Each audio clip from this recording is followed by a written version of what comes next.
Welcome to Crime Stories for Sleeping. I know your mind won't quiet. Your eyes fight to stay open. But tonight, let my voice carry you away.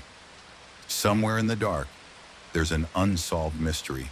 A locked room, a missing witness, and the rain. Always the rain. Close your eyes now. The story begins. In 3, 2, 1. The Hollow Men. Chapter 1. The Gallery of Flesh. The first body hung from the ceiling of the abandoned Red Star meatpacking plant, suspended by meat hooks through the shoulders. Detective Elias Voss stared up at the glistening cavity where the man's organs should have been. The ribs had been carefully spread apart, forming a grotesque butterfly shape. Not a drop of blood stained the concrete floor beneath. Jesus Christ, Officer Carmen Ruiz whispered beside him, her flashlight trembling. It's like he's been hollowed out. Voss circled the body, his boots crunching on broken glass.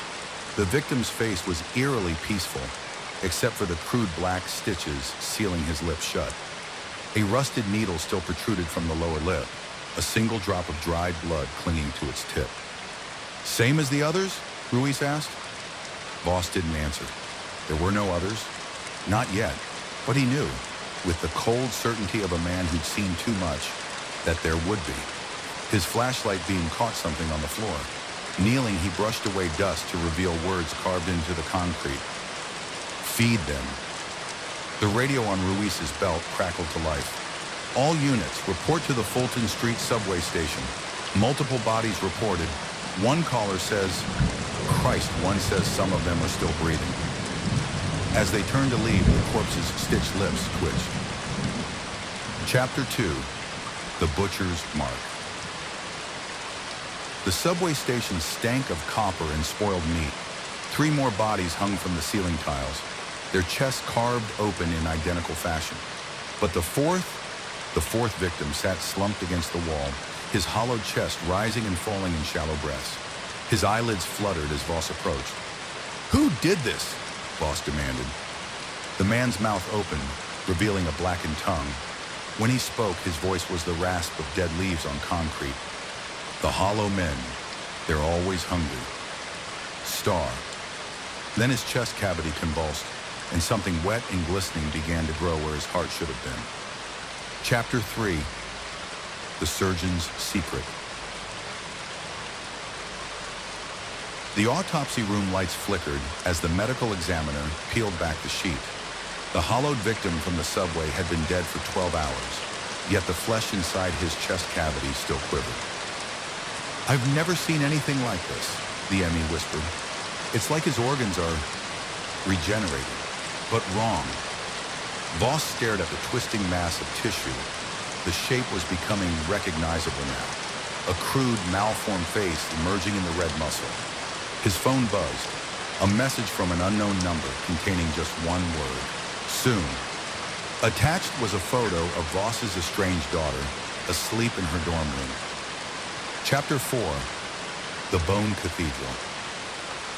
The abandoned St. Ignatius Hospital loomed before them, its boarded windows like closed eyes. This was where the trail led, where Voss's own brother had worked before disappearing 5 years ago. Ruiz checked her sidearm. You sure about this? The front doors creaked open on their own. The smell of antiseptic and rotting meat poured out. From deep within the building came a wet, tearing sound, like something being peeled apart. Voss stepped forward, his flashlight revealing words scrawled in blood across the lobby wall. Welcome home, detective. Chapter 5. The Hollow King. The operating theater was lit by dozens of flickering candles. Figures in blood-stained surgical gowns stood in a circle around the table, where Voss's brother, his face obscured by a mask of human skin, stood waiting. On the table lay Voss's daughter, her chest already marked for cutting. Don't you see? His brother whispered. We're not killing them. We're making them perfect, empty, ready to be filled. The circle of surgeons began to chant as the shadows on the walls grew teeth. Chapter 6. The Feeding.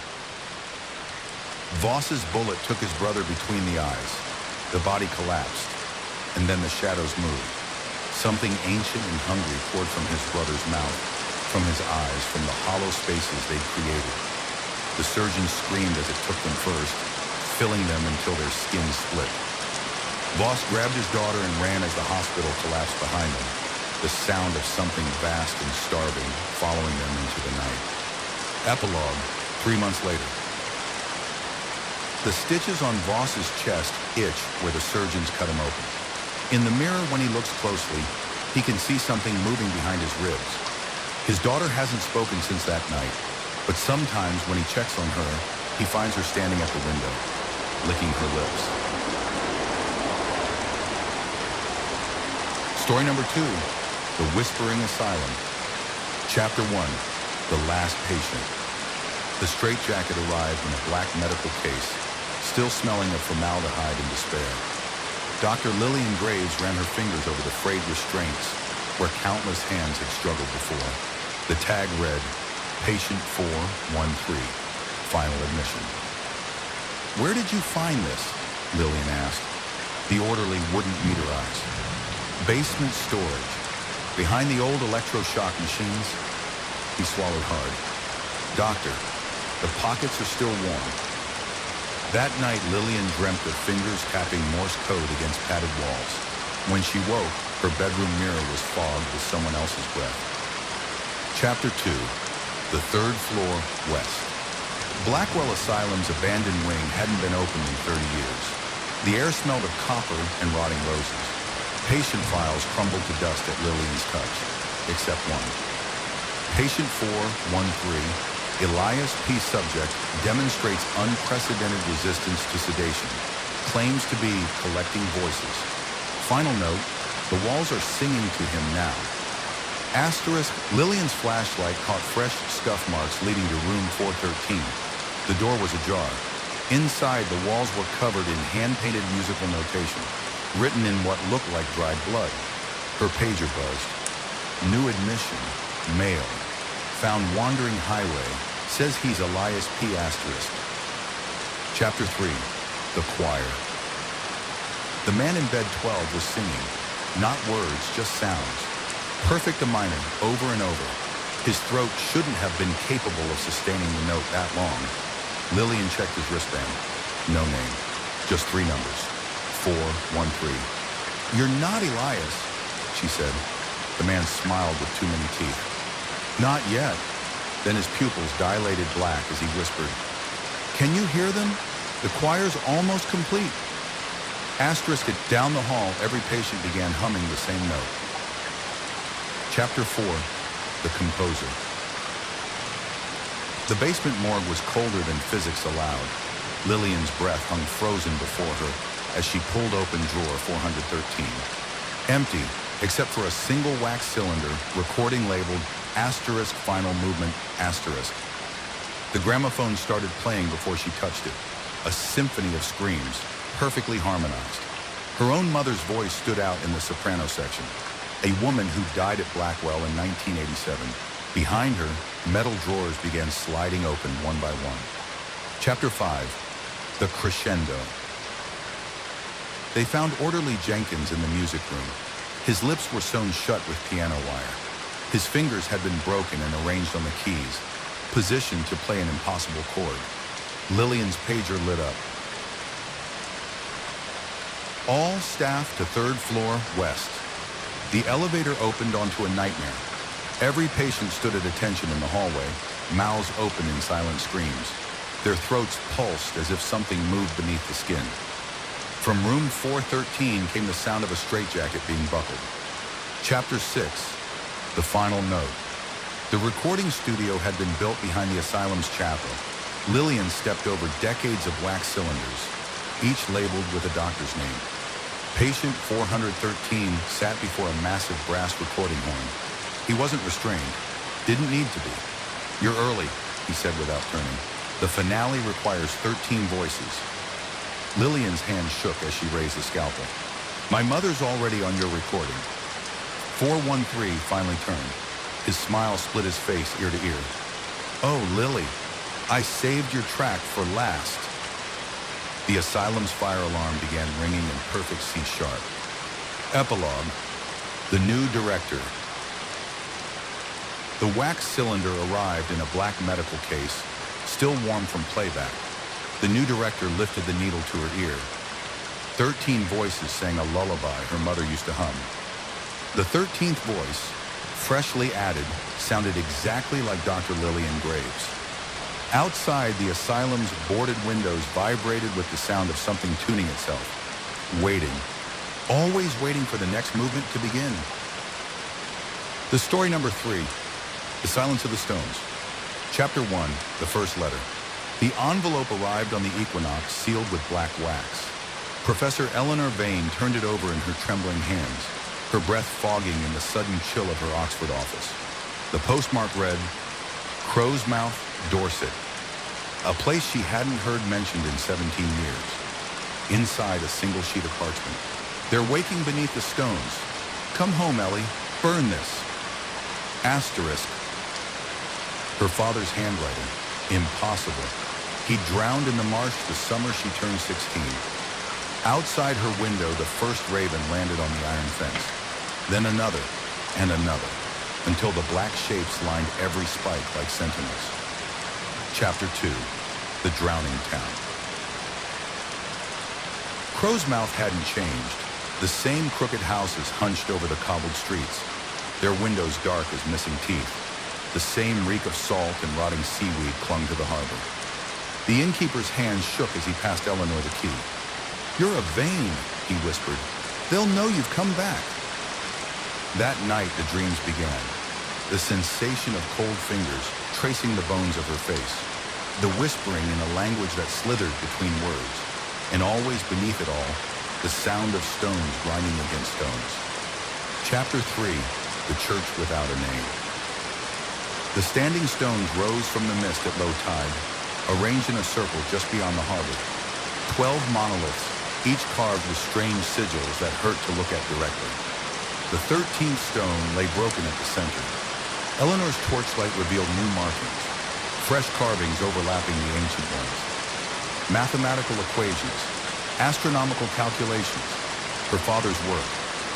Something moved in the tidal pools. Not water, not fish. Something that reflected the moonlight all wrong. Chapter 4, The Bone Library. The Vane family home stood boarded up at the cliff's edge. Inside, Eleanor found her father's study exactly as he'd left it. The walls were papered with star charts and tidal records. A massive ledger lay open on the desk, filled with a single phrase repeated thousands of times. They are not sleeping. Starved. Beneath the floorboards, she discovered the bones. Small ones, child-sized. Each skull bore the same strange indentation, as if something had pressed against the fontanelles before they hardened. The ravens watched from every windowsill as she read the final entry. Ellie must finish what I began. The stones must sing again. Asterisk. Chapter 5. The Tides Change. The townspeople came at dusk, silent, their eyes too wide, their movements too precise. The innkeeper led them, holding aloft a lantern that burned with black flame. Eleanor ran to the stones as the tide receded, the wet sand sucking at her boots. The broken monolith gleamed in the moonlight, its edges too sharp for natural fracture.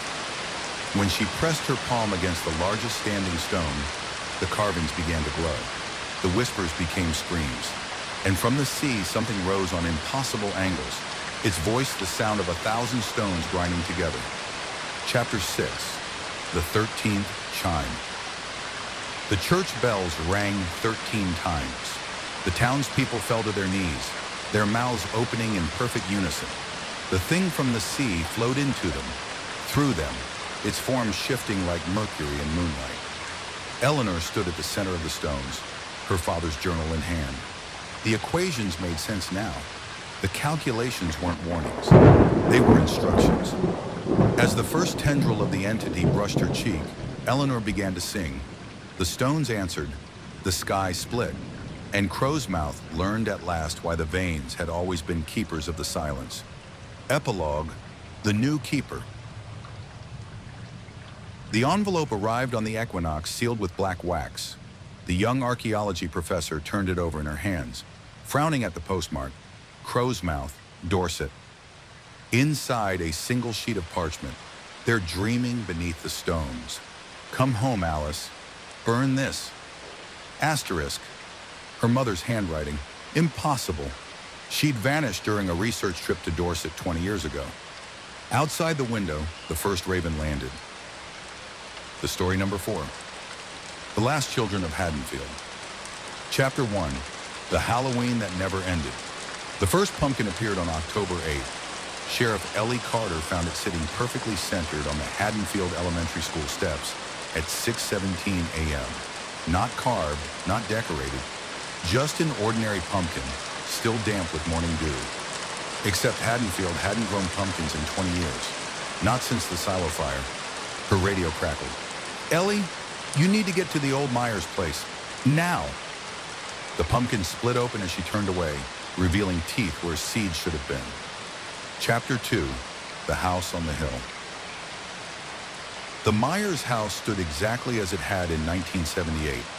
Boarded windows, sagging porch, that same crooked chimney. Only now, fresh footprints led up the weed-choked path. Small ones, child-sized. Ellie's flashlight beam caught something white fluttering from the mailbox. A child's drawing in crayon. 7 stick figures holding hands beneath a smiling sun. The same drawing found in Judith Myers' bedroom the night she died. Inside the house, something giggled. Chapter 3. The Empty Classrooms. Haddonfield Elementary had 13 missing children this week. Not abducted, not runaways, just gone. Their beds still made, their backpacks by the door, their Halloween costumes laid out with military precision. Principal Harris handed Ellie a stack of drawings. They started appearing Monday. Every child made the exact same picture. 7 stick figures, a smiling sun, and in the corner of each page, a carefully drawn pumpkin with too many teeth. Chapter 4. The Silent Children. They found the first one in the cemetery. Little Danny Bryant sat perfectly still on Judith Myers' grave, his Spider-Man costume pristine. His eyes were open, his chest rose and fell. But when Ellie touched his shoulder, his skin was cold as October earth. Danny, can you hear me? His head turned with mechanical precision. When he spoke, his voice wasn't his own. Trick or treat, Sheriff. Time to choose. Behind them, 6 more small shapes emerged from the mist. Chapter 5. The Harvest. The old silo stood at the edge of the Myers property, its metal walls still streaked with ancient soot. The padlock was new. Inside, Ellie's flashlight revealed 13 small figures sitting in a perfect circle. Their Halloween costumes glowed faintly in the dark. Their chests rose and fell in unison. At the center of the circle sat a single carved pumpkin, its jagged mouth dripping something thick and dark. The children spoke as one. We've been waiting for you, Ellie. Her hand went to her service weapon. Then she remembered. She'd been the 7th child in 1978. Chapter 6. The New Pumpkin King. The silo door slammed shut. The children stood. Their eyes reflected the pumpkin's inner light like cats in headlights. Danny held out his hand. In his palm lay a small kitchen knife, the blade still stained with Judith Myers' blood. Your turn to carve, whispered the thing wearing Danny's face.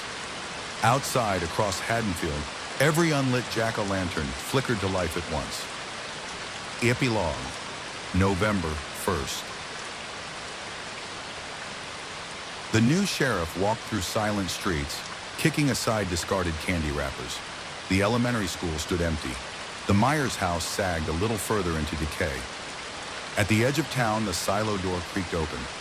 13 perfect pumpkins sat inside, their carved faces smiling up at the morning sun. The sheriff marked the date in his logbook. 364 days until next Halloween.